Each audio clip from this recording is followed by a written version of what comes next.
Sure. Dave starts.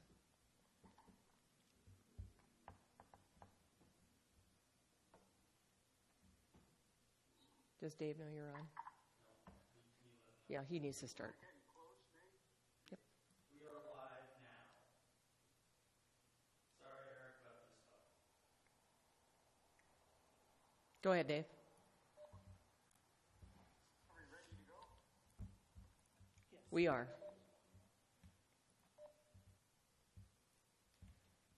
I call the Butte-Silver Council of Commissioners regular meeting on Wednesday, July 15th, 2020. Order. We have roll call, please. Still waiting on a few people. Mr. Storrs to check in. For Dave to check in. Josh and Leon and Eric maintains. Oh, Josh and Leon needs to check in. Who else? That's it. Everybody's in? Josh Storch. John?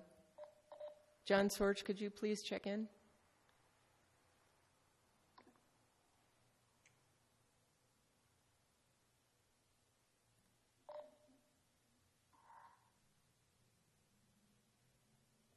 Everybody in, Nate? Cindy, I already checked him once. I don't have the screen in front of me. If you can resubmit it to me, I'd be glad to. What do you want to? Okay. We'll say everyone, yeah, I got 10 present other than him. You've got 10? You've got 10? I have 11. Yeah. Okay, John, we're good. Okay. Thanks.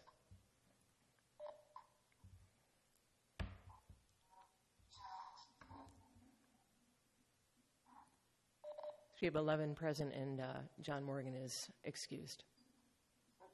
Let the record show that Commissioner Morgan is excused this evening. We'll move on to the prayer. Commissioner McDonald, would you like to lead us in prayer? Could use a little prayer. Almighty God, we implore you, look at us and guide us this night as we make decisions which so greatly affect our community of Butte-Silver. Direct our thoughts, words, and deeds so that we please you and best serve our fellow citizens. Amen. Amen. Thank you.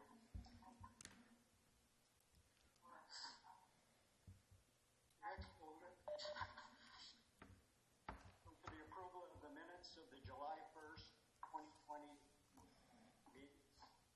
Commissioner Shaw. Thank you, Mr. Chief Executive. I move to approve the minutes of July 1st, 2020. Do I hear a second? Second. Okay, we have a motion made and seconded to approve the minutes of July 1st, 2020. On the question. Will everyone please vote? Anyone wishing to change their vote?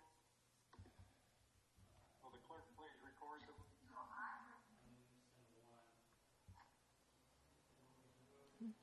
He's missing.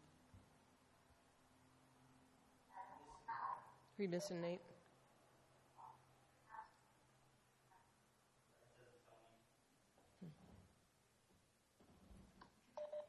Has everyone voted? It looks like we're missing one.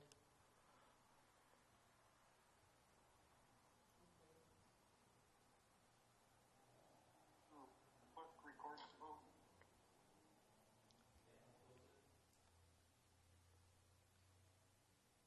We have 9 yea, 0. So we have 2 missed, 10, 11, 2 missing. We have 11 yea, 0 nay. Motion carries. Thank you. We do not have any items not addressed on the agenda this evening. Under the Chief Executive's report, I'd just like to remind everyone that the governor of Tennessee did order mask wearing today, effective immediately, so outdoor or indoor activities could be wearing a mask. That order is online if you would like to read it. You can. The other news is our pool did open up on Monday night, limited to 3 shifts of 50 people each.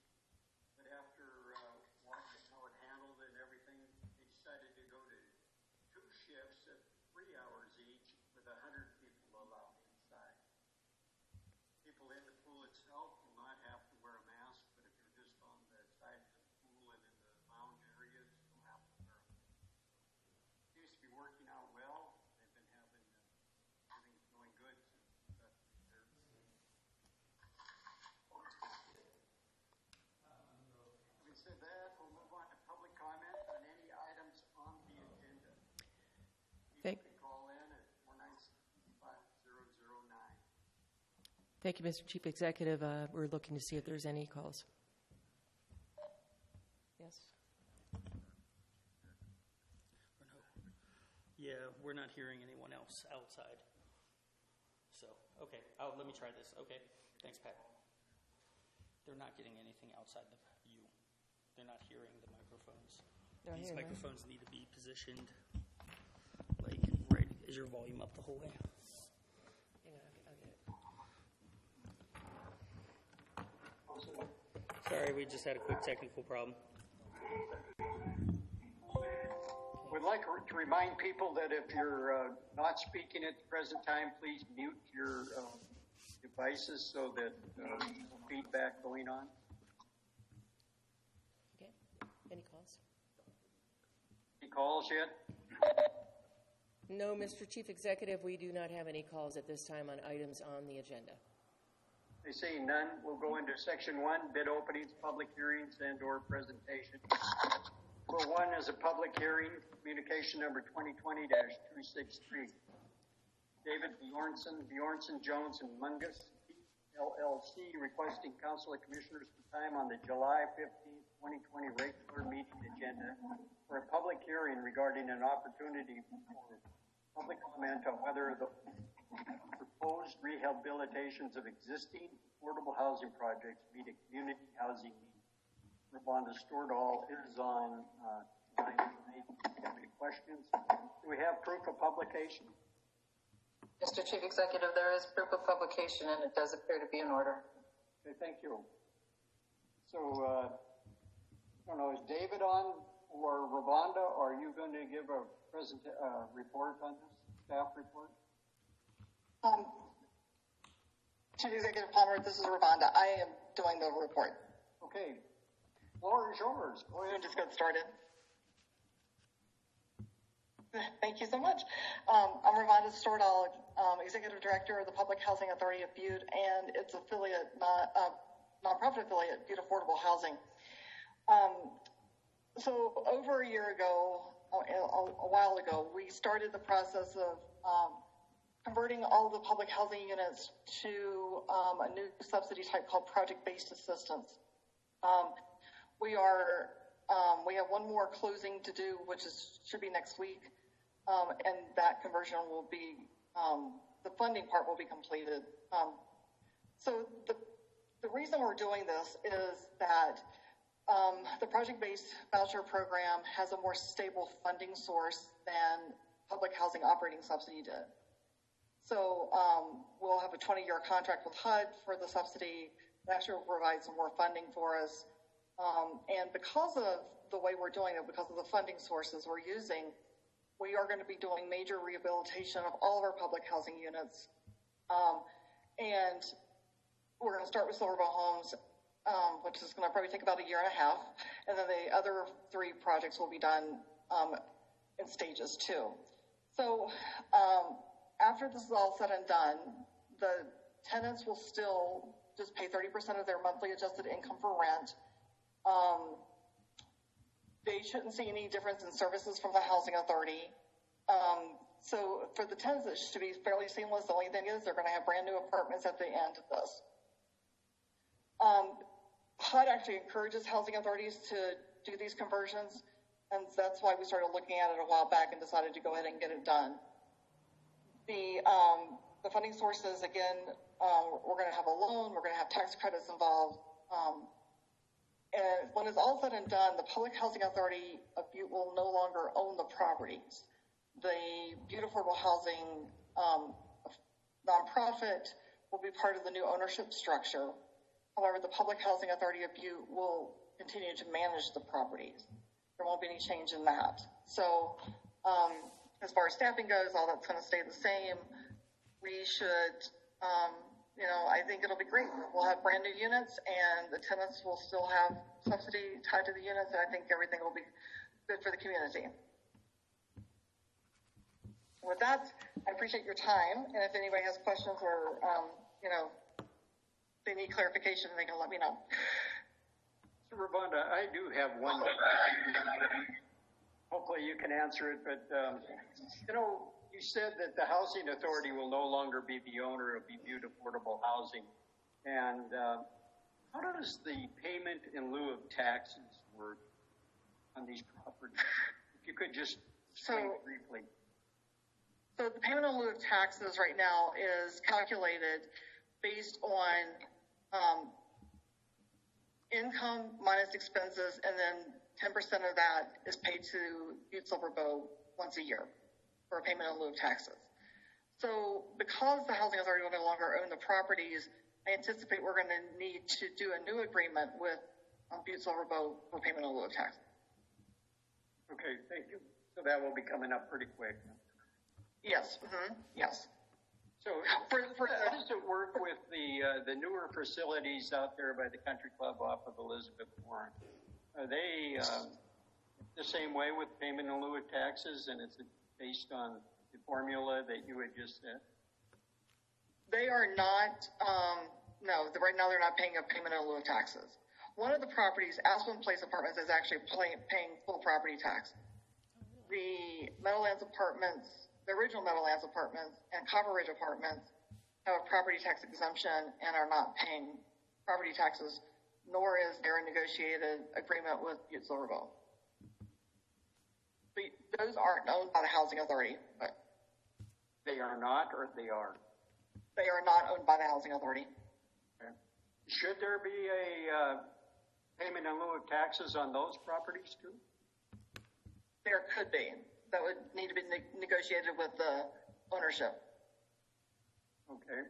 Of which our nonprofit, Butte Affordable Housing, is part of that ownership. So. Okay. So we'll have a good negotiation session coming up. Yeah. Okay. All right. Any other questions from the commissioners? For Ravonda? Not seeing any, so we'll open the public hearing and call for proponents. We'll have to give the phone line once again a few minutes to get working here. But once again, if you're our proponent and would like to comment, it's 497-5009.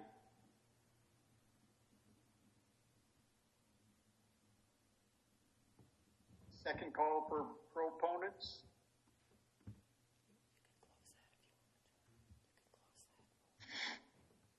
Third and final call for proponents.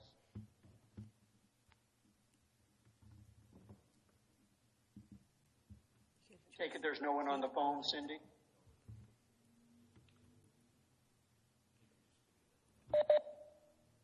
Mr. Chief Executive, we have not received any calls.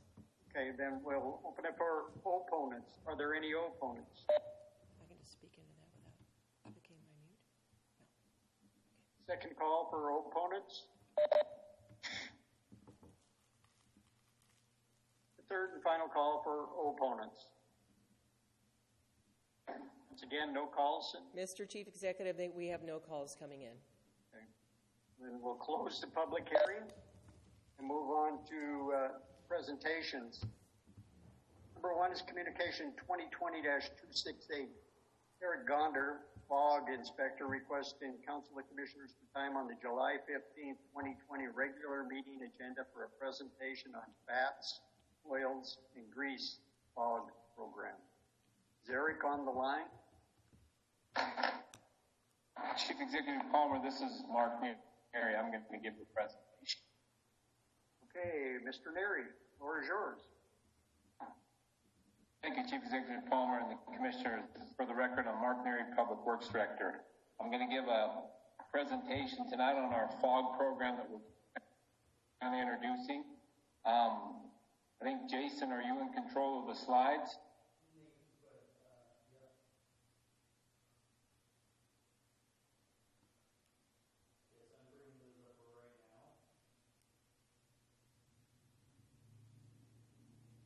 You see any slides up, Dave?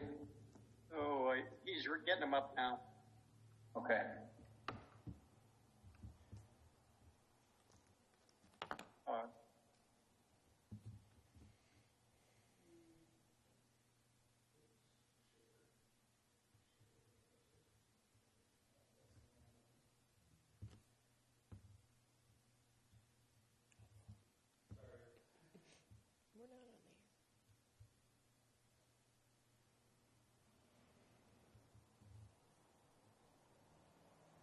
we go, Mark. Okay, thank you. You can go to the first slide there, Jason, or Nate. The mission of the FOG program is to educate, inspect, and enforce the city ordinances pertaining to pre-treatment of food service establishments. Eric Gonder is our FOG inspector, and Eric's been out in the, you can go to the next slide, Nate. Eric's been out in the community kind of reaching out to the business owners with kitchens and kind of educating them a little bit and kind of letting them know what's coming up just as we get our ordinance in order. Next slide, Nate. What is FOG? FOG comes from foods such as cooking oil, lard, shortening, meat, fats, ice cream, and other food. FOG affects the sewer system and the wastewater treatment plant by reducing flows and introducing hard to clean chemicals to the wastewater. This presentation will cover the BSB FOG program and why it's important to keep FOG out of the BSB sewer system. BSB has adopted a FOG program that provides authority to carry out inspections as well as enter and monitor activities of discharges to the publicly owned wastewater treatment plant. The industrial pre-treatment program is required by the U.S. EPA to be able to track grease, trap interceptor waste from the food industry to its final disposal site. FOG program is what keeps fats, oils, and grease from entering the sewer system and the wastewater treatment plant. Grease buildup in pipes and pump stations foaming at the wastewater treatment plant costs thousands of dollars in maintenance. This is a picture of what grease looks like in our sewer system. Who is subject to the FOG program? Restaurants, schools, nursing homes, bakeries, grocery stores, ice cream parlors, coffee shops, establishments that prepare food. Why is the FOG program important? FOG program is necessary to ensure that our sewers are kept free of obstructions and reduce the amount of sanitary sewer overflow. FOG that is not disposed of properly can put wastewater into private property and streets. FOG will make its way into streams, rivers, and lakes. Raw sewage flowing in parks, yards, and streets can cause potential contact with disease-causing organisms. How do we keep FOG out of the sewers? A grease trap is a plumbing device designed to intercept most greases and solids before they enter a wastewater disposal system. Common wastewater contains small amounts of oils which enter into septic tanks and treatment facilities to form a floating scum layer. The scum layer is very slowly digested and broken down by microorganisms in the anaerobic digestion process. Large amounts of oil and food preparation in restaurants can overwhelm a septic tank or treatment facility, causing release of untreated sewage into the environment. High viscosity fats and cooking grease, such as lard, solidify when cooled and can combine with other disposed solids to block sewer pipes. The program is the Department of Environmental Quality and the U.S. Environmental Protection Agency requirement. BSB ordinances need to be written to comply with the requirements of the DEQ and EPA to prevent FOG from damaging our sewer system. Over the next few months, we'll be asking the Council to consider these ordinance changes. During the 30-day waiting period for approved ordinance changes, we will be educating the public on the importance of compliance with this program. The pre-treatment coordinator will do inspections of food service establishments for compliance. BSB has developed a manual to help educate the public on compliance. BSB has developed forms for food service establishments to fill out to show program compliance. The pre-treatment coordinator will provide a copy of the inspection report to the food service establishment. Once the ordinance changes are approved by the council, BSB will develop a fact sheet to explain the changes and how they apply to the food service establishment. This fact sheet will be distributed throughout the city, county to food service establishments during the 30-day waiting. That pretty much sums up our FOG program. And I have Eric Gonder here. He's our FOG inspector. And Bill Andrini, the manager of the Metro Wastewater Treatment Plant, is here. If any of the commissioners have any questions about what direction going with this fog program. Okay, thank you, Mark. Do any of the commissioners have any questions? Commissioner Storage. Thank you, Mr. Chief Executive, and thank you, Mark, for the presentation. I'm sure it's something that it's very well needed in this year. How are you proposing you're going to fund the program? Mr. Neary. Thank you, Chief Executive Palmer. Commissioner Sorge, did you ask about funding? Sorry, you broke up. Yes, I'm asking how you're going to propose to fund. Because I'm assuming this is going to be a new program. Like I say, I'm sure it needs to be done. You're changing ordinances, and but how are you going to propose to fund it? What's your thoughts? With this we just started in the budget. We actually have a line item in the budget.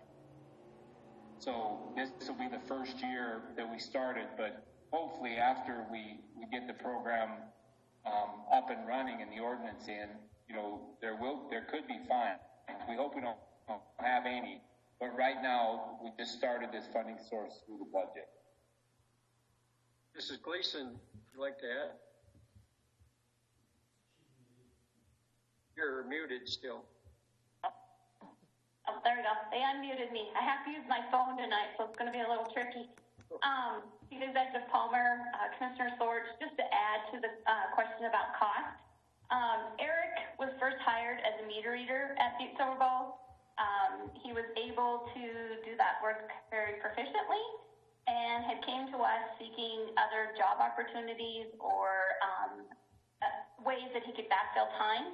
And at the same time, we were running into an audit and being reviewed by DEQ, and recommendations in that audit was to develop this program, and Eric was a perfect fit for that. As he's out there in these facilities or around these facilities when he's already reading the meters, and he's done a great job working on developing this. So right now we have not added a position, we have split the position. So the position, Eric's position, is just about 70% currently with the Water Utility Division and 30% working on this project. So no funding there. We have not added any additional dollars to the program. We just reallocated money from the plant portion of the Metro budget into this program until we can get a better handle on what costs there might be incurred. I think just to add a little bit too, we wanted to come before you tonight with Eric and Mark and Bill, just to make sure that you're aware that we are now going to actively be developing ordinances, educating the public, that Eric is out there already doing this. He's already been out in the restaurants, in these establishments, speaking with these individuals, giving them a background and a history and doing some education before we really implement an ordinance and then start putting teeth into it. So he's done a great job, him and Bill. Bill's mentored him a lot on this program, and Eric's done a lot of his own research. We've sent him to a couple trainings and then have also sent him up to Great Falls to mentor with their staff. They have a fog compliance. They have a very nice program already developed up in Great Falls, and they were very generous to work with Eric and work with us. And so I think we're going in the right direction here. And at the end of the day, I think we'll see more of a cost savings and less damage to our new plant at Metro. Thank you. Any other questions? Commissioner Olson. Thank you, Chief Executive Palmer. Thanks, Mark and Danette, for that information. My question is, I think when we talked about this a couple years back when we had the sewer overflow at the Metro plant, you were talking about the grease traps, and not many places in Butte have those. Is there going to be a capital expenditure for, I'll say, older food service facilities to put this kind of device in, or are there other ways to enforce that? Thank you. Who wants to tackle that one? Mark? Thank you, Chief Executive Palmer and Commissioner Olson. Right now, I don't think we're implementing anything. Not right now.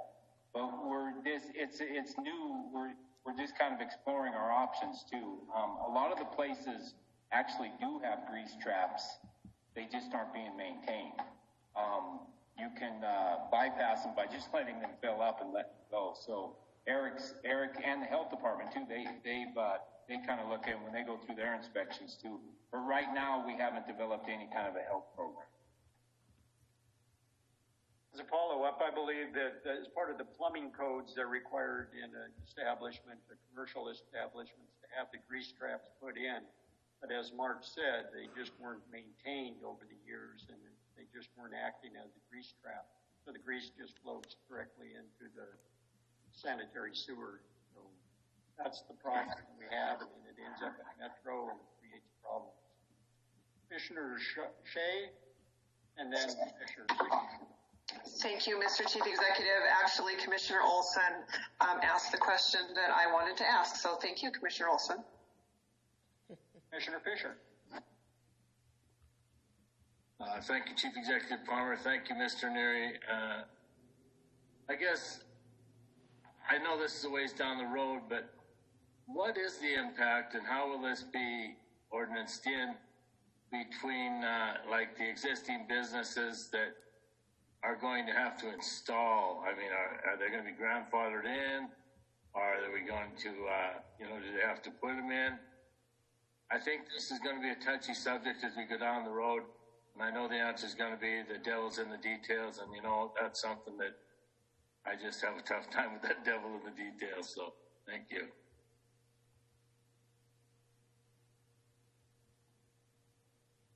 Chief Executive Palmer, Commissioner Fisher, that's kind of what we're leaning the ordinance towards, because if we could get some, get everybody to have them, all new commercial properties have to have them installed.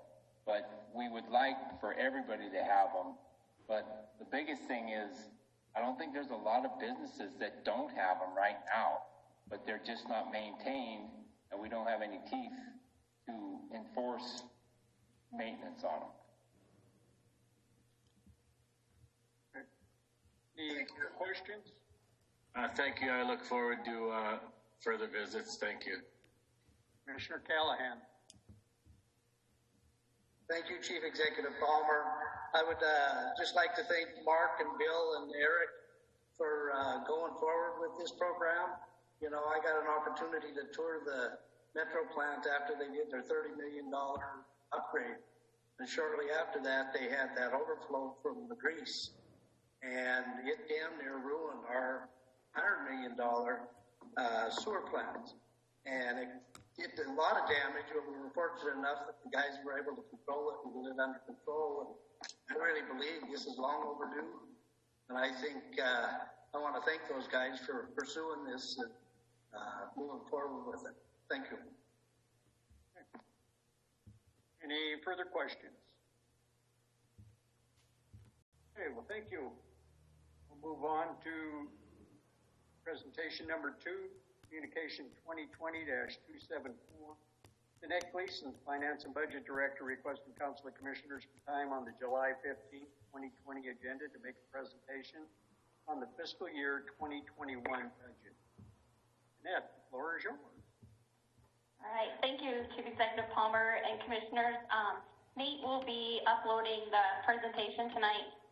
Earlier today, I had sent out to you the PowerPoint presentation, and then I sent out an attachment that would be the summary of amendments to the budget that what you've already seen.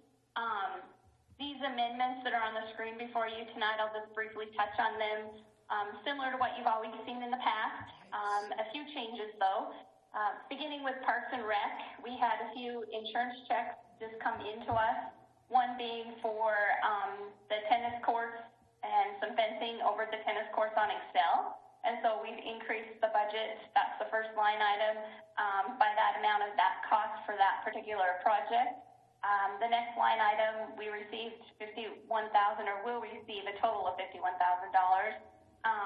A little bit less, I guess, or we don't receive our deductible. We don't get the $5,000, but the project cost us $51,000 to replace the damaged area of the restroom at the skateboard park. And so that's been added. Later tonight, the next line item, will start to talk about some of the CARES Act money and some additional money that we've been receiving as a result of COVID. And those line items that, and the next one is what we're adjusting for the archives and the health department. And then moving down the list, the Carriger Road Leeser Drive, Cargo Road. We had to make an adjustment there on that budget just for the last year billing that we're receiving on that particular SID. And then we adjusted the sidewalk program. It's just based on the amount of funding that was spent in fiscal year 20 that will be left to be spent in fiscal year 21. And then we've made adjustments following the next one for Superfund. It's the redevelopment trust.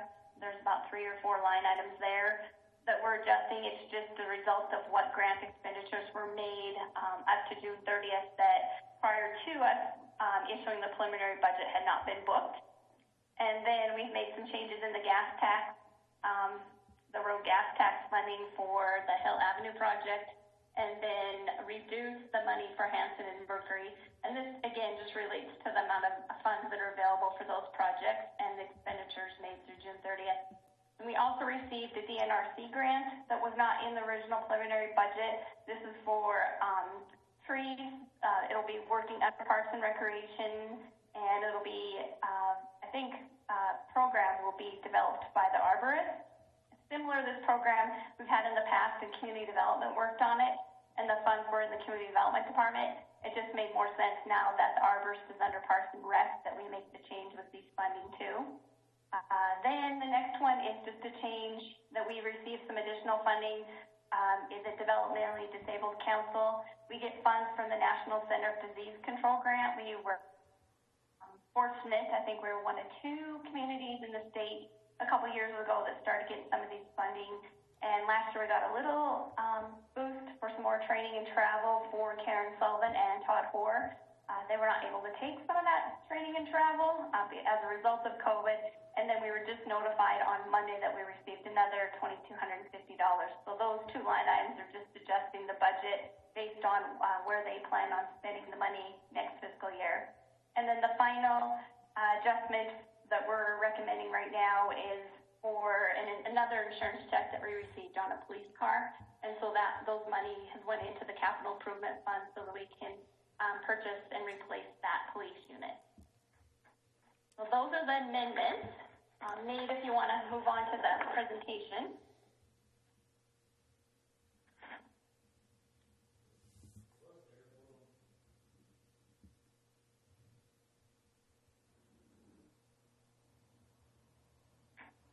Okay.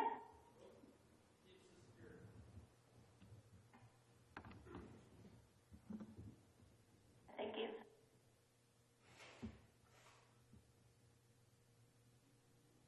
Are you on the slide? Can you get to slide 2 of the presentation?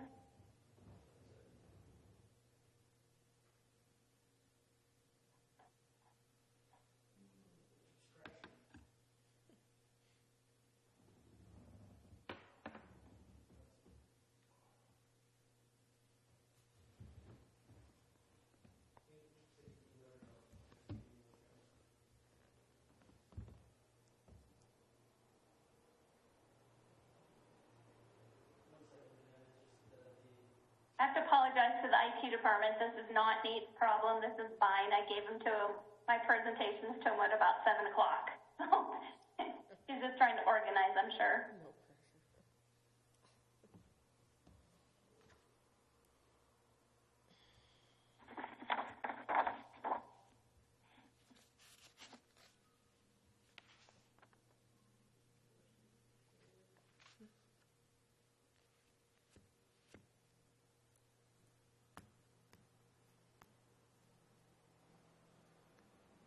Here we go. So, Nate, if you can just flip to slide 2. So, in tonight, the discussion points will be in regards to the budget appropriation and the amendments we just spoke about. I will also touch base on projected revenues. Again, I can't stress enough that they're just projected revenues. We don't have any concrete numbers or any certified values related to the taxes. And then we'll talk on some miscellaneous items, financial items, and then we'll talk about the next steps in the process and the timeline. Go ahead, Nate. So as we've discussed in the Finance and Budget Committee, not much has really changed over the last 2 or 3 weeks, but the fiscal year 21 preliminary budget is approximately $136 million. This compares to $138 million for fiscal year 2020, we're looking at a decrease of 2.1 million or 1.50%. The graphs here are of the entire budget, the county-wide budget, and you can quickly point out here that you see that Public Works is a major component of the budgets in 21 and in 20, as well as you can kind of look across the graphs and see that they're very comparable to what they were last year. Public Works consists of the enterprise funds, that's the water division, metro sewer, landfill, stormwater, our larger departments, the road department. So in all, that's why those budget numbers are like that. It's no different than what I've seen year after year. It usually always tends to be one of the largest single components when we look at it, the budget by function. The second is public safety. Again, very similar to what we've seen in the past. Public safety, your biggest components there are your law enforcement, including the detention budget, and then the fire department. So very similar budgets we're looking at this year as we have in the past, and actually year over year when you kind of tend to look at all the budgets as the entire government. Go ahead, Nate. The next is the budget on expenditure type, meaning personal, operating, debt service, grants, and capital outlay. Those are our more major components. In the overall budget, very, again, similar to last year, we're looking at personnel costs at 33% compared to 31% last year. O&M expenditures are the next highest, and then capital, and then grants. Always very similar here. Sometimes those bottom numbers between like grants and debt service will change around and fluctuate a little bit. In the grants line item, we always get some questions about that, so I'll just give you a little background. Close to about 1.5, 1.7 million of that is related to the SARTA grants and the SARTA projects that are ongoing. 2 million of it relates to some URA grants, and then another 2 million relates to loan funds from the URA that are eventually recouped back once they're loaned out, and then the funds come back in and revolve back into the county. And then we also have a lot of pass-through grants here. So, for example, we have CDBG grants that we're the pass-through agency for them. One would be $700,000, I think it's in this year's budget for the Finland. So often that number changes, but very consistent. The graphs are showing personnel and then O&M and then capital, and those tend to be the way our local government budgets work. Next slide. So overall changes from the prior year, salaries and wages and employer benefits are up around $886,000. Operating expenses have decreased to $124,000. Debt service is up $1.2 million. That increase in debt service just relates to the bond and the debt service requirements out in the TIFID district. Otherwise, most of our debt service payments are relatively flat year to year, unless we issue new bonds. And then our economic development grants have increased by $1 million. And then capital has decreased by $5 million. The largest component of that decrease is the construction that has taken place out at the shop relocation site and the bus barn. So we'll move in just to tax-supported funds. So the major tax-supported funds being the general fund, the road department, the civic center, the court, those particular funds. Go ahead, Nate, you can go on. So in the tax-supported funds, we're looking at a budget of about $47.3 million compared to $48 million last fiscal year, a decrease of about $731,000 or 1.52%. These graphs are going to look very different on the tax-supported side versus the non-tax-supported funds. You're going to see in the tax-supported funds that personnel service always is pretty close to the 60%. It's been around that for at least the last 5 or 6 years. Only of the tax-supported budget, and then O&M follows behind that. Very consistent again, mainly because we are trying to stay as flat as we can on this year's budget. So you're seeing very similar graphs from 20 to 21. Go ahead, Nate. Just a summary of some of the changes. Salaries and benefits have increased $225,000. Operating expenditures are down $130,000. Debt service increased by $20,000. That's just a small increase based on the debt service schedule that we have in our tax-supported funds for the whole, and then the refunding issue that we did a couple years ago. The economic development grants increased by $8,400, and then capital outlay decreased by $796,000. So we haven't really talked much about the source of revenues for the tax-supported funds. Currently, right now, I'm estimating that we'll have about $28 million in property tax, which will be about 56% of the appropriations for the tax-supported funds. Again, this is just an estimate and based on some very preliminary numbers that I've been able to get from our assessor. And then the non-tax revenues, including the entitlement money that we get from the state, a lot of our federal and state grants, our local vehicle auction tax, fines, interest revenue, and charges for services. Basically, our other revenue sources for tax-supported funds will be about $19 million, or 44%. So on non-tax supported funds, go ahead, Nate. So the non-tax supported funds include all the enterprise funds, the water, the landfill, Metro. It also includes a lot of our grant funds. So this would be SARTA, or special revenue, not even really correctly in saying all grant funds, but our special revenue funds, our debt service funds, and our capital improvement funds. So in the special revenue funds, we have our large funds consisting of the redevelopment trust funds. We have the Ramsey Tippett in here. We have all the other URA, RRA, those districts, their increment dollars that they have available to budget. Those are all part of the non-tax supported funds. Right now in 21, we're looking at a budget for these particular funds at $88 million compared to $90 million in fiscal year 2020. So a decrease of about $2 million or 2.19%. Go ahead, Nate. So these are the graphs for the non-tax supported funds by expenditure type. And as I had mentioned, things will shift when you look at some of these graphs here. So on the personnel side, you'll see it being 39% compared to on the tax supported side, we were at about 63% for personnel services. So they tend to shift around, and you have other components and elements that are more significant in these type of funds. Again, very similar to what we've seen in 20 is what we're building our budget on and basing it on for 21. Go ahead, Nate. So user fees and special assessments, some of the major sources of revenue here being that's a major component in this area. There's $26.7 million or 30% of the appropriations is in this category. The tax increment revenues are approximately $6 million.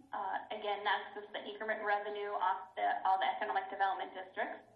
And then we get state, federal, and private grants and donations of $26 million. So this would be in the area where we have some of our grant funding from NRD for the shops. So we have our grant money, other NRD projects that we have going on, as well as our money that we received from the Dennis and Fells Washington Foundation for the parks, because it's a separate budget, it's a special revenue budget away from the normal general funded parks budget.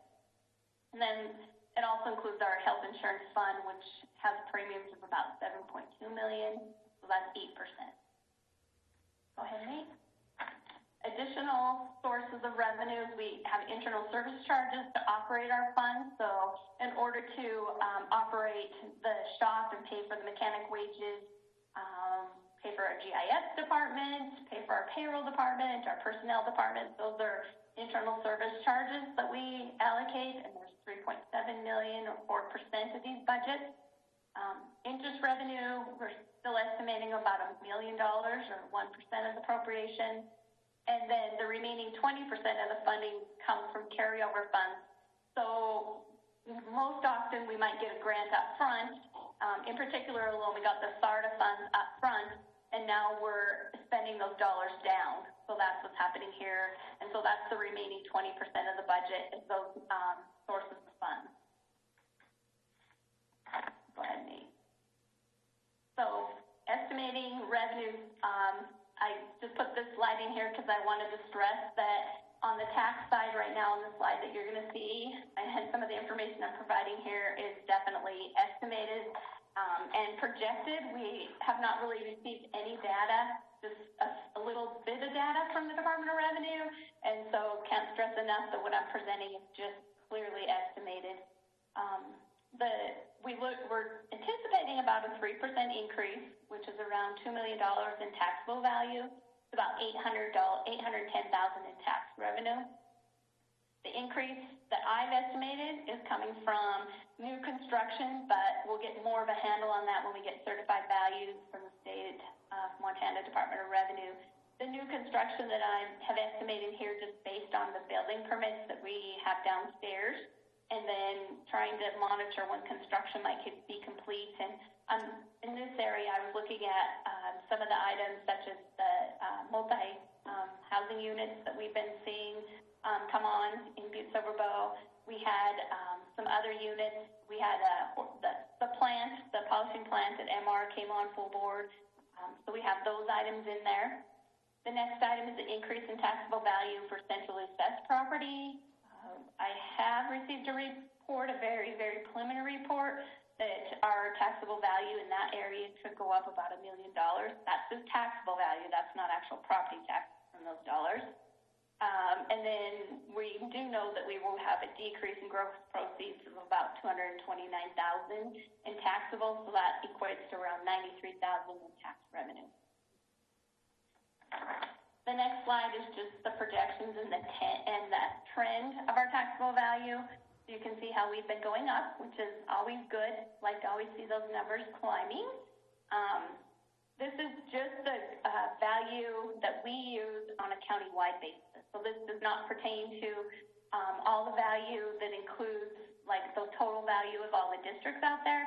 This is just the base value of those districts and the money that the taxable value that we can use to generate property taxes for local government use.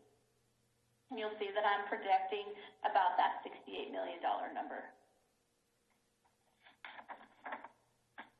So assessment and user fees, that's the non-tax supported area that we just talked about. Go ahead, Nate. So there's no increase for Metro, stormwater, water utility, solid waste disposal charges. We do and have talked about this, the increase in the solid waste collection of $13.50 annually.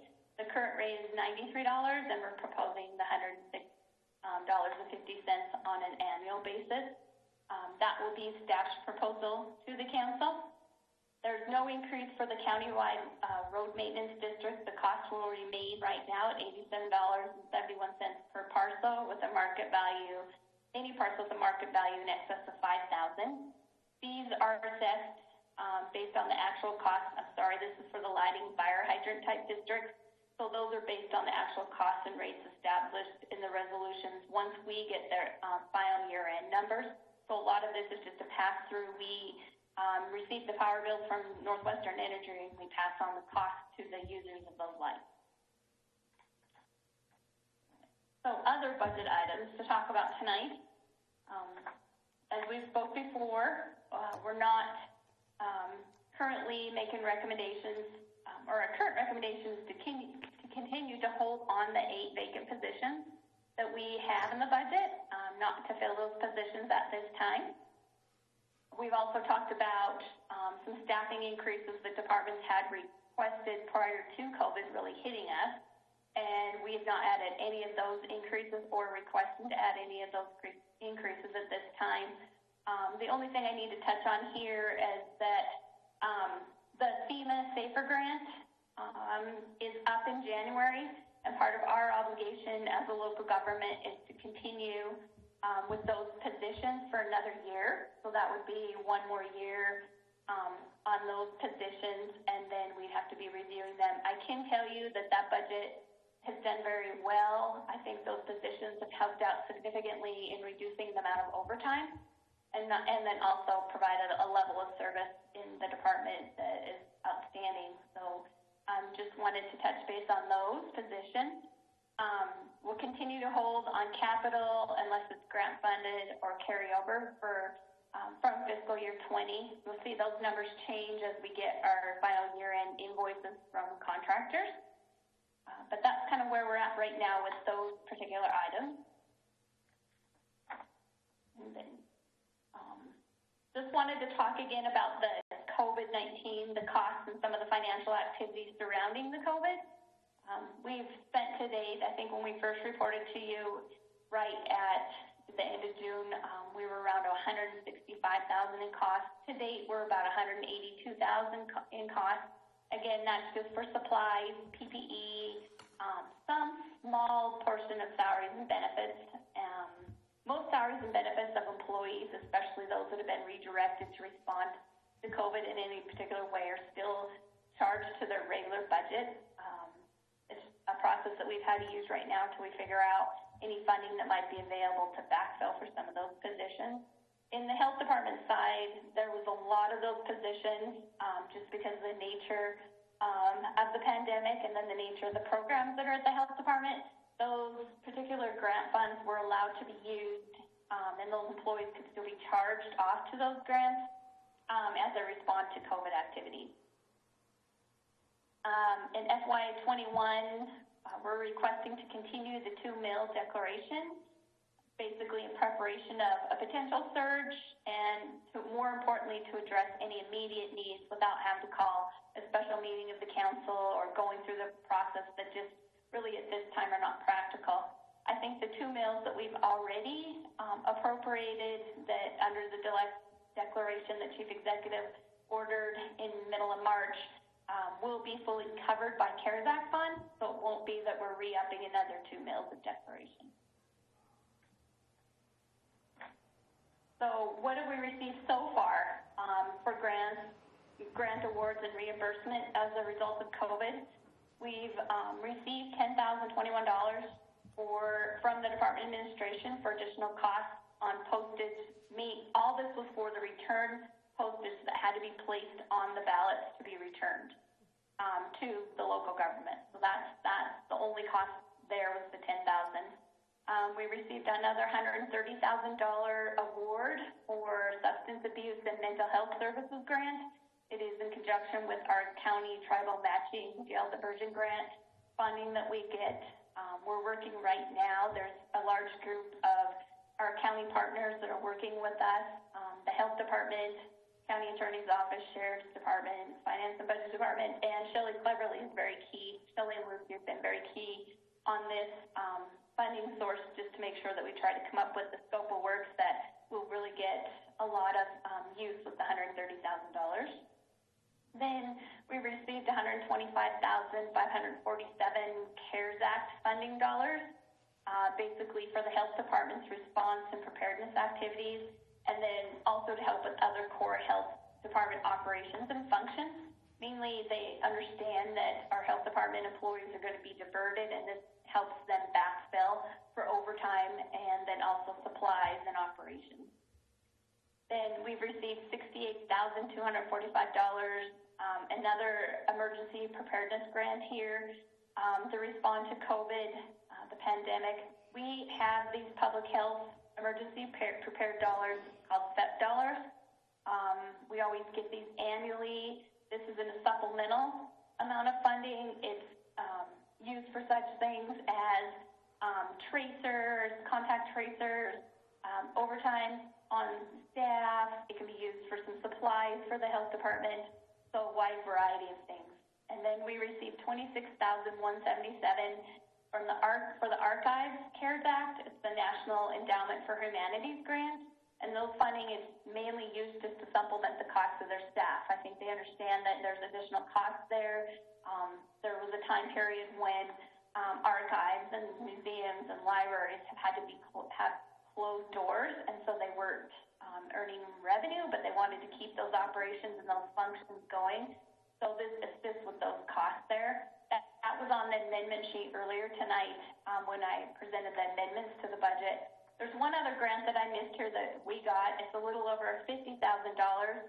that law enforcement got. It's an additional supplementary Burns grant, the J grant we call it, and it's for equipment such as sterilization equipment, anything that law enforcement might need, sanitation supplies, anything to keep the jail safe, keep law enforcement safe. Those funds are diverted to that particular item, and we did receive that grant, and I did not post that here. And then what we're searching for right now and seeking out, actually make an application for next week, will be $30,000 in CARES Act funding for Help America Vote Act. It's the HAVA grant. We'll be submitting that by next Friday. Shelley Cleverly, the grant writer, and then Lucy Hanson, our grant manager, and the Clerk and Recorder's office have been working on gathering all the costs, the additional costs. This has to be above what we normally would pay to hold the election, and they've been working hard on that to gather all those costs. And we anticipate receiving about $30,000 for the primary election, and then at the same time we'll be asking what type of funds will be available for the general election. And then the other item that we've worked really hard on, I can't say enough what has been done in this department with Karen Hassler, with Lucy Hanson, with the payroll department, with Kate Woods, HR working on it too, is the funding that the governor has authorized to local governments, and we have worked to try to gather every possible funding or every possible dollar that we can get reimbursed. Right now, I can tell you that we're trying to seek approximately $3.6 million in funding from that pot of allocation from the governor. There's no guarantees on this money. I can't stress enough, this is not flush dollars. This is not any guaranteed funding. We've been working on it really hard for about 2.5, 3 months, but 2 months, a month and a half, I guess, probably after he declared it. But prior to that, we were trying to still account for any costs that we might someday get reimbursement for. And we have every penny in here, right down to $5 phone calls.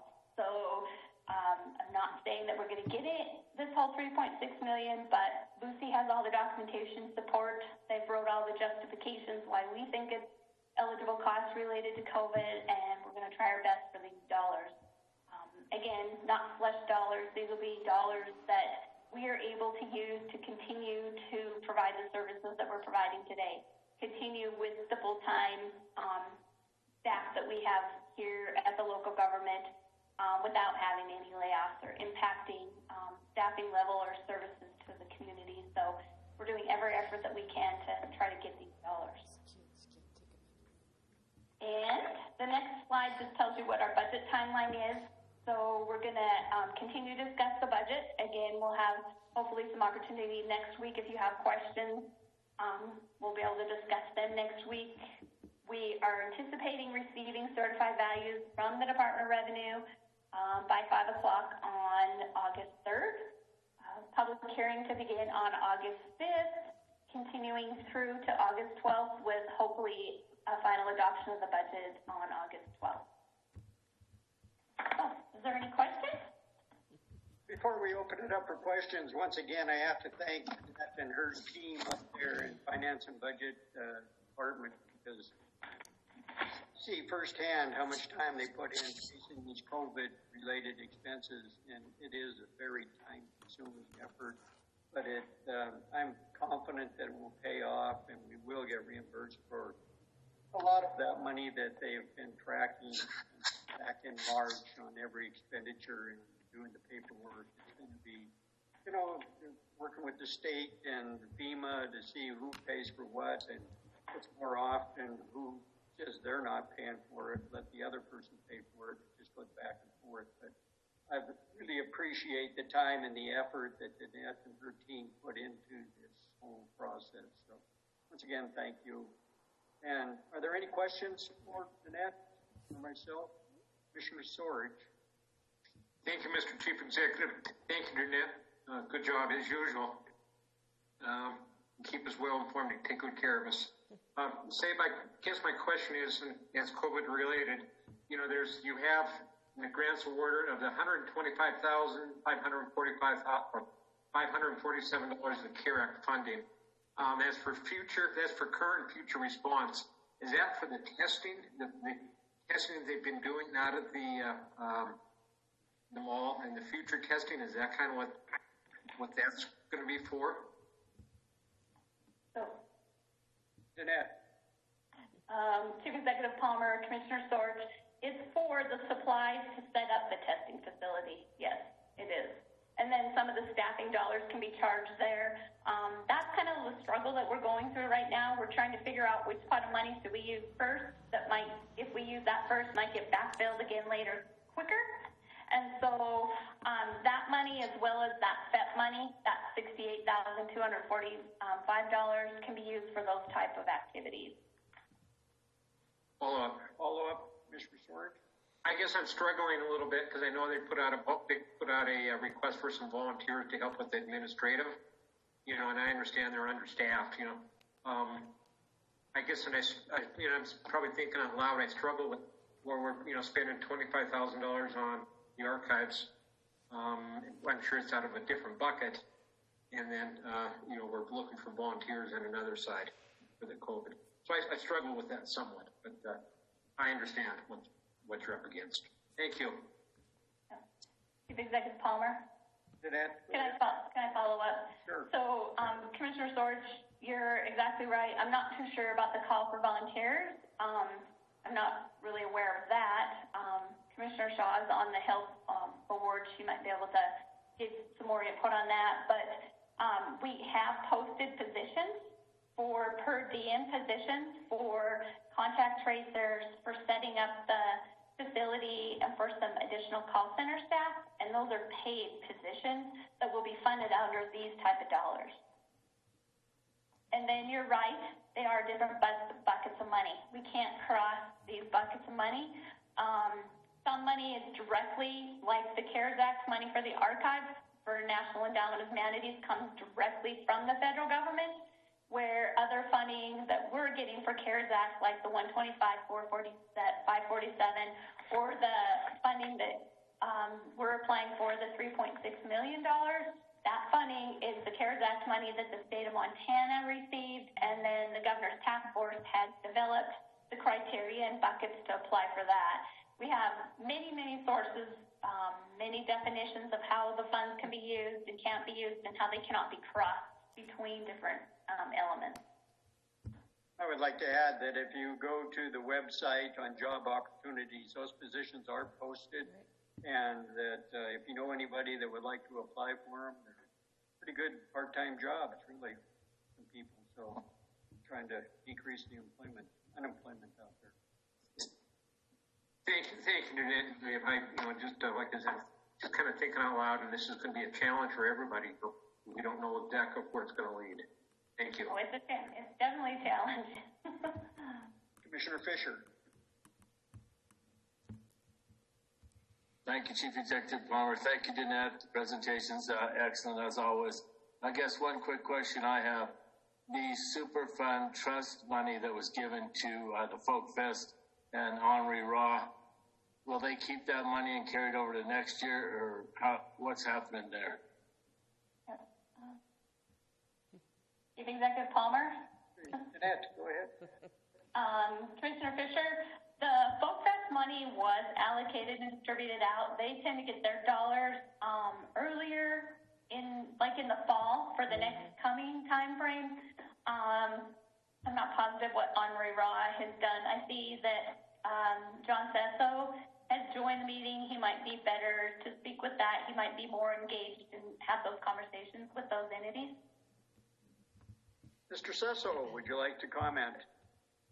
The short answer to the Commissioner Fisher's question is yes.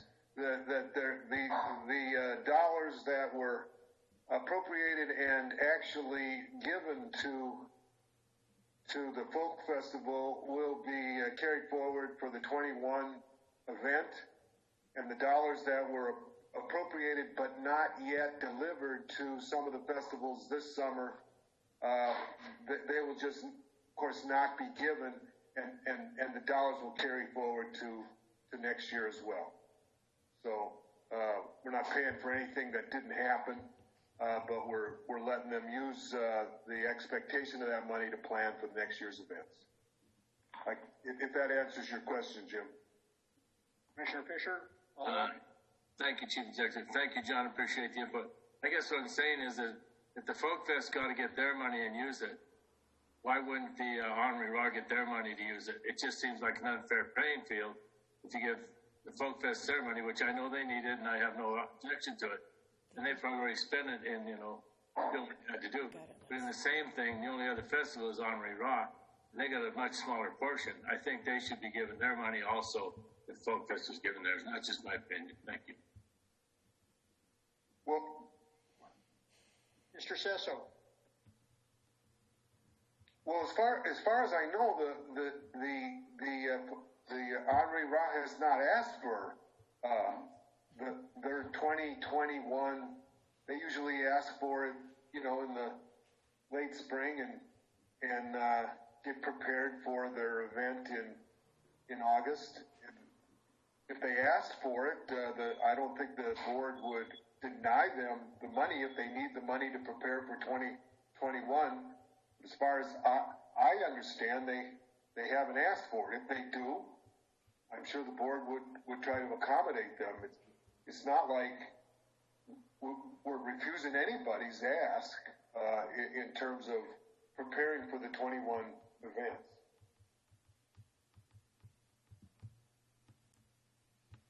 Any further questions from the council? If I could. Commissioner Anderson. Thank you very much, Chief Executive. Thank you very much, Jeanette. I have a question, and I guess it's kind of forecasting, so I don't know how well it will be received. Have we looked at any economic modeling or anything with all of these business shutdown? How that's going to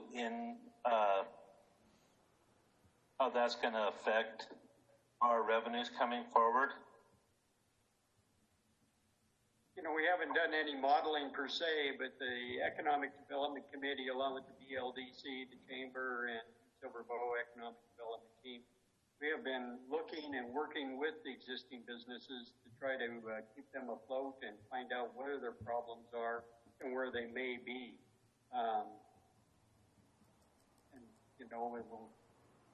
There's no forecast out there as like looking into a crystal ball.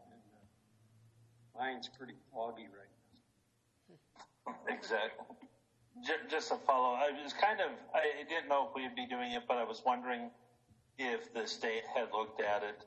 And you can carry it down even further to a lot of homeowners with so much unemployment and so many people not working right now. What are we going to do, or do we have anything in place or for those taxes that may not be coming in? I imagine there could be quite a few delinquencies in the coming months.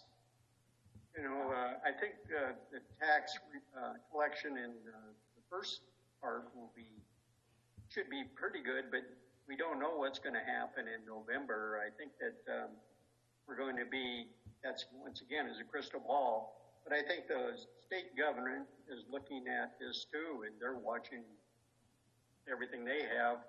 And the task force that the governor did put together, they have a lot of economic development people on that team.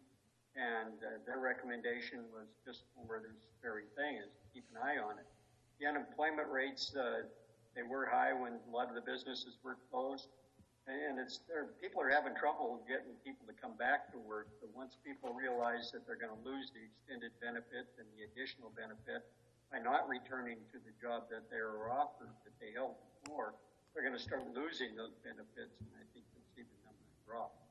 Now, as far as what the epidemic is going to do, if the numbers keep climbing, we could be back in the same situation.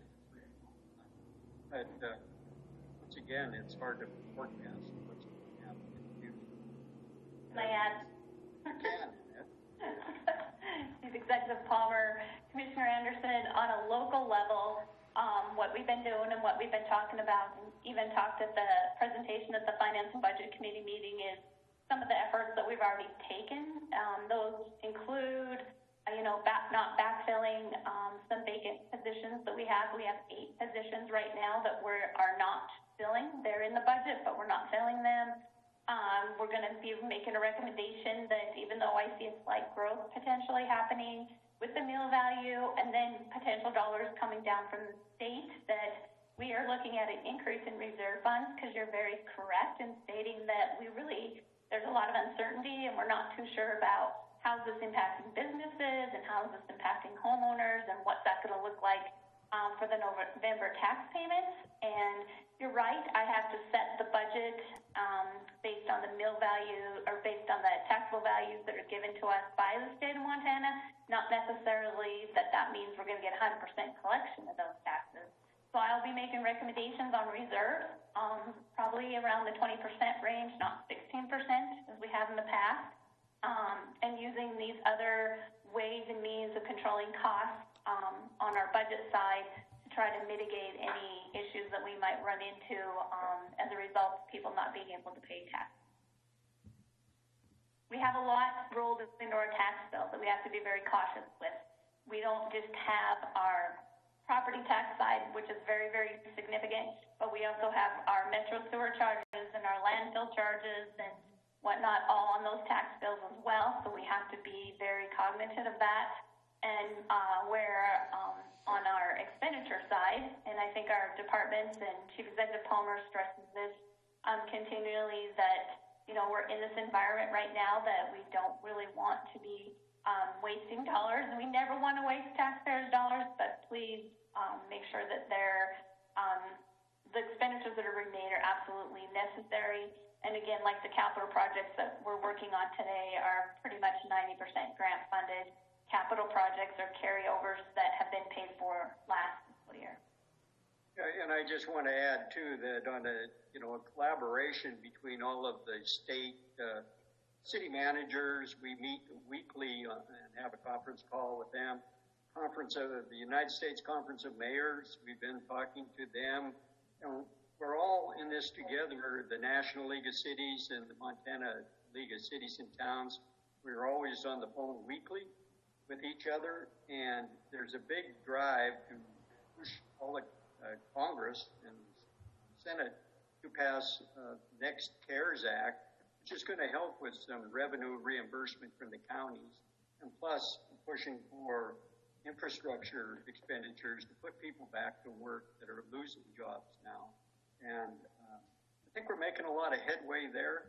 So the collaboration with everyone across the country pushing for this, I think as a united voice, we're going to come out a lot better. But as Danette said, she said all the expenditures that we're trying to get reimbursed for, it's not a slush fund, but we do want to put a lot of that in reserves because we do not know what's going to happen come the end of the year with the November tax collections.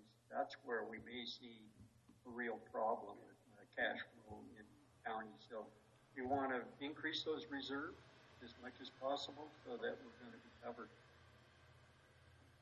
And Chief Executive Palmer, if I could add again, I just think it's really important to the way that the Governor's Task Force has implemented the spending of those CARES Act dollars that they've received, and also has a component in those dollars that have been set aside to address any major surge in the fall with COVID, but then also, backfilling any of these buckets that become short on funding and trying to help out all these entities, whether it be a business, a homeowner, or local government. I think that the task force and the governor have done a great job with that and have definitely served us very well, and I'm very confident with their help and their assistance, the assistance, like Dave said, that we're receiving from the League of Cities and Towns, the governor's office, as well as the Association of Counties. It's been really great, and the efforts have been great. And I think more importantly, what we've seen here in the community is a lot of different agencies coming together to try to really brainstorm on how to make sure things are happening correctly, whether it be grant funds being spent correctly or just business entities coming together to try to survive through these times. So I think everybody's doing their best. All I can say is it's a good thing that we're not relying on the sales tax during this pandemic. Yeah. Most people are really in dire straits. Any further questions? Seeing none? Thank you, Danette. Great job. Thank you. Good work. Okay, next we'll go to section 2, the consent agenda. Committee reports 1 through 4 and communications 1 through 25. Are there any segregations or friendly amendments?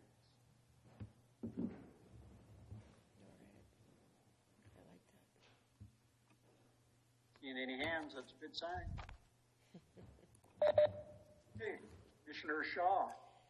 Thank you, Mr. Chief Executive. I would at this time move to approve the consent agenda A1 through 4 and B1 through 25 with no exceptions. Do I hear a second? Second. We have a motion made and seconded to approve the consent agenda A1 through 4 and B1 through 25. Is there anything on the question? Will everyone please vote?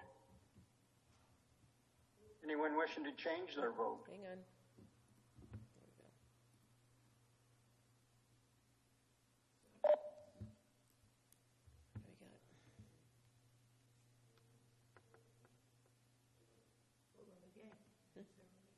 Come on, Cindy. 11 yea and 0 nay. Okay, motion carries. Thank you. Section 3, communications to be read and acted upon. Number 1, communication 2020-302. Sean Frederickson, Commissioner District Number 1, requesting Council of Commissioners concurrence to have the City County of Butte-Silver, Montana participate in the effort to create a regional rail authority authorized by Section 7-14-1621 of the Montana Code annotated. I would also request that a public hearing be scheduled for August 5th, 2020. Commissioner Frederickson. Thank you, Chief Executive Palmer. I guess I just want to make sure that everyone understands that this is just a vote on a letter of an intent to join the authority. And then we'll have a public hearing, and then we'll vote on the resolution to join the authority or create the authority. And if I had that mistaken, County Attorney Joyce, if you could step in on the process, but either way, we're just voting on the intent to join the authority, I guess. That's my understanding. County Attorney Joyce? Mr. Chief Executive, Commissioner Ferguson, that's my understanding as well. So if the council approves tonight, then we would schedule the public hearing, but we also authorize me to sign a letter of intent. Is that what we talked about last week?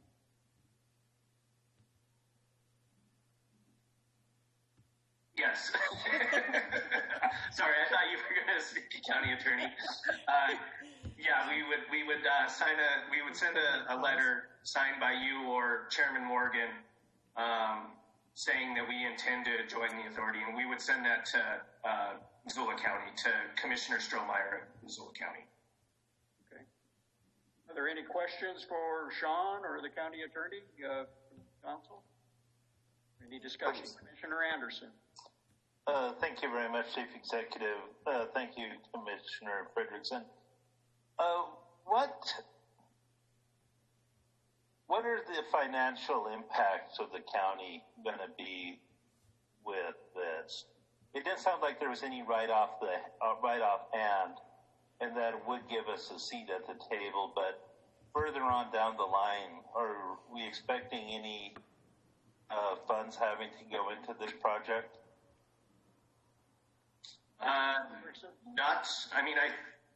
Thank you, Commissioner Anderson. I think that Commissioner Strohmeyer made it pretty clear last week that there was no financial obligation by the county at all. It just, if this happens and goes through, then the chief executive would appoint someone assuming with our approval, to be on the authority and have a seat at the table. But as far as any sort of financial impact, I don't believe there's any. That was my understanding from the conversation last week, that up front there is no financial impact. But I would imagine once the authority gets going and they set their bylaws, there could be some news. At that time, we could vote on whether or not we want to continue on or opt out. Yeah, I agree with you. I think that, you know, if there is, if they are asking for funds, we can always, we would vote as a council to authorize those funds. If we didn't feel like it was worth it, then we wouldn't participate. Commissioner Anderson, did you have a follow-up? That's kind of what I was wondering, because right off the hand, it didn't sound like there would be, but whenever anything like this goes into fruition, it seems like they're kind of backloaded. You know, it doesn't cost anything now, but when you get up here, we're going to be expected to contribute a little or a lot, and that's where my concern lies, is that what's going to happen further on down the road with this. So, thank you. Commissioner Shaw. Thank you, Mr. Chief Executive. My understanding from last week, or whenever Dave was here, was the key word is governance. This would be a board that would just do the due diligence of going out and organizing decision-making as a roundtable with all the counties that are involved. But the key word is governance. So there's no, I believe it's just to kind of get things organized and together and to keep the ball rolling, go out and solicit other information. But I didn't get the feeling that there was any monetary obligations, at least from the start. Thank you. Commissioner Storage.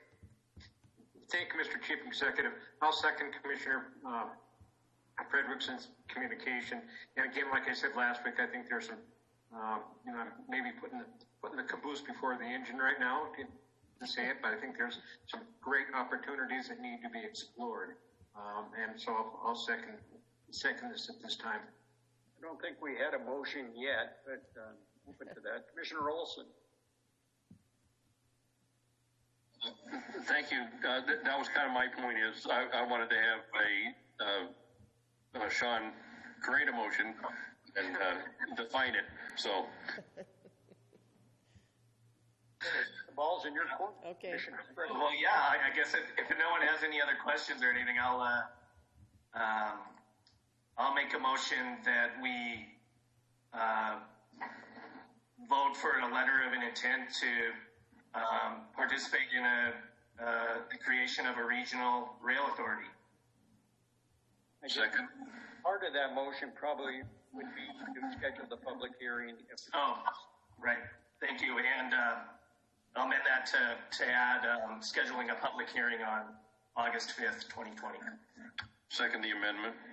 Okay. So we have a motion made and seconded to concur in a request to sign a letter of intent to join the Regional Rail Authority and schedule a public hearing for August 5th, 2020. Is there anything on the question? Commissioner Shaw. Thank you, Mr. Chief Executive. I just want to make sure that we don't place this on file, or what would Eileen suggest? Do we want to keep this kind of as a placeholder for the public hearing, or should we have another communication come forward? Dave? Mr. Chief Executive, Commissioner Shaw, I think you could leave it on the agenda until after the public hearing, and then you could place it on file after that. But again, I think if there's going to be a resolution that needs to be signed, I think it's a regional resolution that all the different counties that participate sign, then there would be a new communication at that time. Okay, thank you. Any further on that question? Seeing none, will everyone please vote? Anyone wishing to change their vote? Clerk, please record the vote. We are missing one vote. Has everyone voted?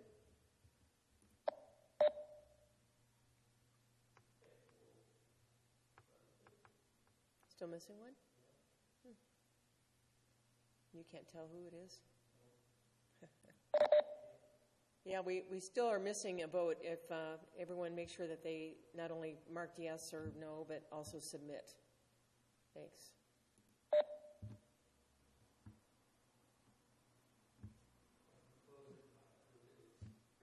Let's record the vote. You have a show of hands of yay.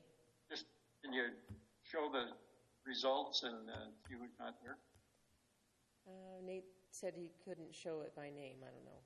All right. Let's do a show of hands. Everyone in favor, please raise your hand. I don't see yours. There you go, Commissioner Anderson. Okay, looks like everyone's in favor, so motion carries. 11-0.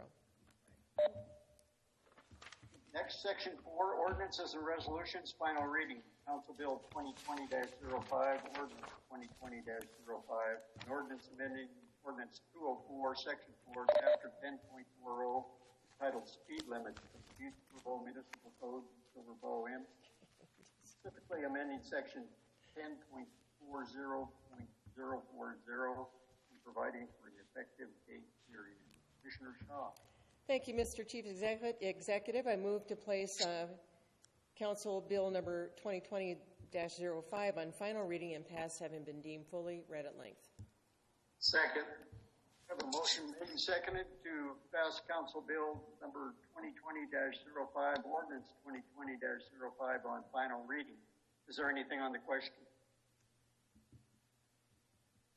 Will everyone please vote? Anyone wishing to change their vote?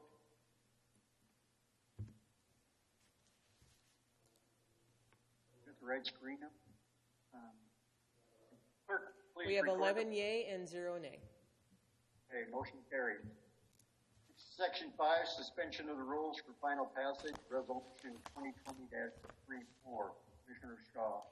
Thank you, Mr. Chief Executive. At this time, I move for the suspension of the rules for the purpose of passing Council Resolution 2020-34 by waiving subsection 7 of Rule 36 of the Rules and Order of Business of the Council of Commissioners, thereby having it considered for advanced passage without reference to the Judiciary Committee.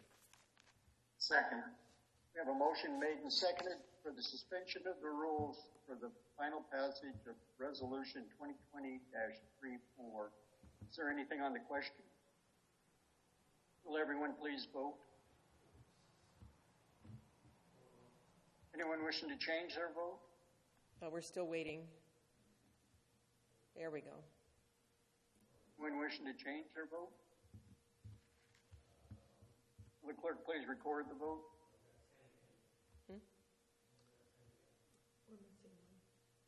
We're missing a vote. Anybody? Is it the same? Okay, we have 11 yay, 0 nay. Thank you. Motion carries. Resolution 2020-34, a resolution rescinding the transfer of real property described as Lot 25 of Block 4 of the Trevona addition to the City and County of Butte-Silver, Montana, parcel number 000043610 to SWAC LLC and providing for an effective date herein. Commissioner Shaw. Thank you, Mr. Chief Executive. At this time, I move to place Council Resolution number 2020-34 on final reading and pass, having been deemed fully read at length. Second. We have a motion made and seconded to pass Council Resolution 2020-34 on final reading. Is there anything on the question? Mr. Olson. What's the background behind this rescinding of this transfer? Thank you. Where were you last week? If you paid attention last week, you would know the answer to that. Okay. I should have paid attention myself.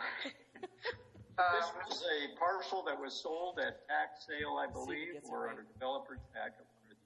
Mr. Chief Executive. Hey, County Attorney Joyce, dig me out of the hole here. Okay.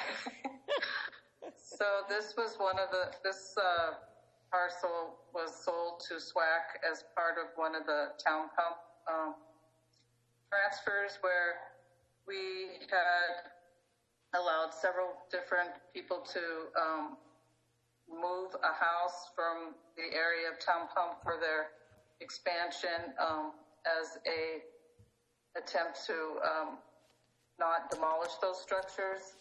So the Historic Preservation Commission was in favor of that because it was a demolition alternative, and the individuals were supposed to move these houses onto some vacant land that Butte-Silver owned. The SWAC Incorporated failed to do that. There's no longer a house available to move.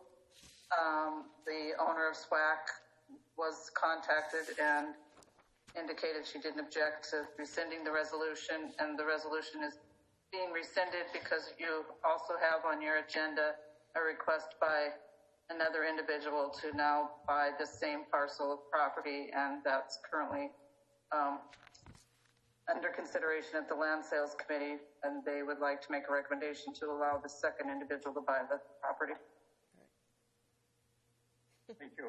You good with that, Commissioner Olson? Thank you. Okay. And there will be a test next week, Dan. Anything further on the question? Okay, will everyone please vote? Anyone wishing to change their vote? Nate? Will the clerk please record the vote? 11 yea, 0 nay. Motion carries. Next is time for public comment on any public matter not on the agenda. This is well, while we open up the phones, thank you, Chief Executive Palmer. I didn't mean to interrupt you. We'll wait for any calls, but I do have 2 letters to be read into the record that we did receive. So with your indulgence, I will do that right now. The first letter is from Lee Whitney, 3151 Quincy Street. I am in favor of Butte-Silver participating in the effort to create a regional rail authority. I believe it may have a positive impact on our community in the long term. I urge you to hold a public hearing on the subject. Thank you. The second letter is from Robin Hand, 2006 Howard. And it says, Dear councilmen and women, please include my comment in tonight's virtual meeting. I am opposed to mandatory wearing of face masks in our county for the following reasons. 1, BSB has consistently been low in numbers for COVID since March. 2, I think distancing of 6 feet and cleanliness are key factors in helping keep virus under control. 3, I went to a doctor's office last week for a completely unrelated issue. I only wore my mask from my car and while in the office. As the RN was taking my vitals, she asked me to remove my mask and take long, deep breaths as my oxygen level was low. I am a healthy, active individual, and if a mask could lower my oxygen level too low in a half an hour, I worry what the effect would be on an older, more compromised individual. Number 4, those that are compromised should choose to wear masks and limit contact. Thank you for considering my input. Sincerely, Robin Hand. And that concludes the 2 letters that were received for comment. Any calls? Chief Executive Palmer, there are no calls. Okay, thank you. And we'll entertain a motion to adjourn. I move to adjourn. Second. Motion made and seconded to adjourn. Anything on the question? All those in favor? Aye. Aye. Aye. Opposed? Carries. Thank you. Great. Thanks, everyone. Good night, guys. Good night, everybody. Good night, Commissioner, Executive, and staff. Thank you. All right. Yeah, it went not too bad. Thank you, John, for helping with the phone stuff. Now I understand how it works. Nate, great job. I don't know who wasn't. I guess you